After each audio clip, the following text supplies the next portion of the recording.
I'm going to talk about one of my favorite subjects right now, mulch. The word mulch is actually a noun and a verb, okay? You're going to go out and do some mulching as a verb, or you're going to go out and put down mulch. Mulch is really anything that's put over the soil surface that helps cover up that soil surface and protects it. Protects the soil surface from drying out too fast, so it's a great water saving component. It also adds organic matter to that soil surface so that as the microorganisms break it down, it's adding tilth and adding health to the soil. So some people will use rocks, old tires and stuff like that as a mulch, but I've always liked to use organic mulches to feed the soils. So I'm going to show you some different types of mulches today.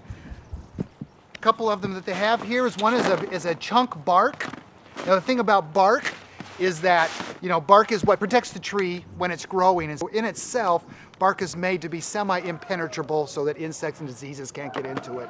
But by using chunk bark and using it thick enough, usually about 3 or 4 inches, you really can form a pretty impervious barrier that weeds have a tough time growing through. It takes a long time for that product to break down.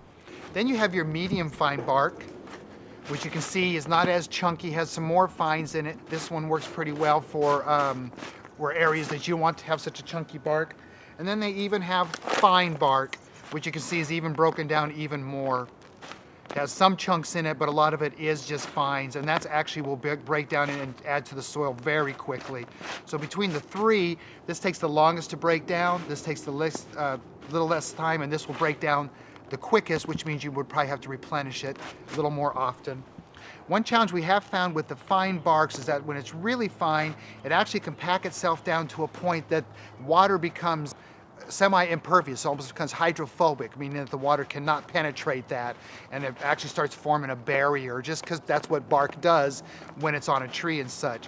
So really for the barks, these are still acceptable. What I'd rather use is a composted bark, which actually the same type of product, but now it's been broken down. And the beauty of this is that instead of these products right here having to take nutrients from the soils in order to break themselves down in order to be able to compost, this is already starting to go through the compost process, which means that this product will actually start feeding your soils right away, which means you can start building your healthy soils. You can see that it's a little chunkier so that it looks more like a bark type product, so it looks more like a mulch compared to just the regular compost. So you can see the compost, it's almost a soil type product. Still works great as a mulch, but when a lot of people put it down on top of the soil, it almost looks like a soil, and they might not feel that it looks like a mulch. Where the composted bark actually has those chunks in it that people are looking for to make it look more like a mulch. Again, either one of these is perfectly acceptable, depends on what kind of look you want and what you're trying to do. For the finer compost like this, great for perennial beds, vegetable gardens, and stuff like that to mulch around, where usually other materials like woody shrubs and stuff like that, you want to have more of a chunky mulch that you would not have to replace as often. One of my all-time favorite mulches for fall time is just leaves, just piling down leaves. You can see these are already starting to compost themselves down a little bit, adds organic matter down. When they're raised up around the plants, it's like that, actually forms a nice layer to protect the soil, and also when the rain hits it, it allows it to trickle down through here, and then every year this just renews itself and forms beautiful soil. So a great organic matter to use, especially fall time. Take advantage of all the free leaves. My all-time favorite mulch is arborist chips, is what they call them. And this is actually made from the tree trimmings that the tree companies go around and do when they're doing their work.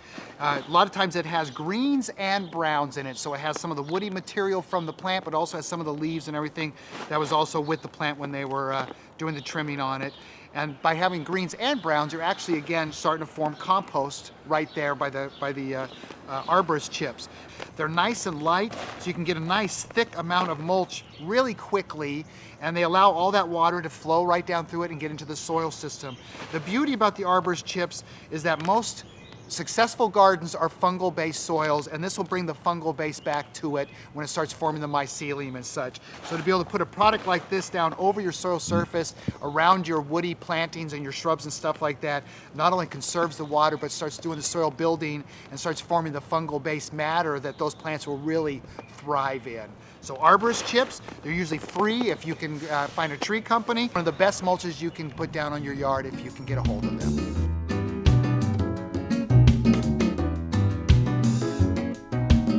I'm going to show you what we call sheet mulching right now. We're going to make believe that this is a soil surface.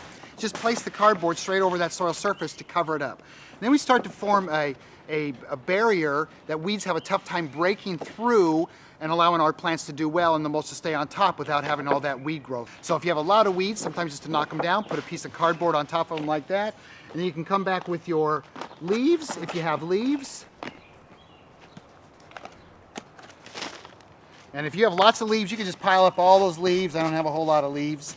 If you're thinking that maybe the leaves might blow away, you can come and just put a little bit of compost on top of them to keep them down, and then they'll compost from the top and the bottom. Or even better, on top of your leaves, put some arborist chips. Again, the beauty about arborist chips is that they're light and fluffy.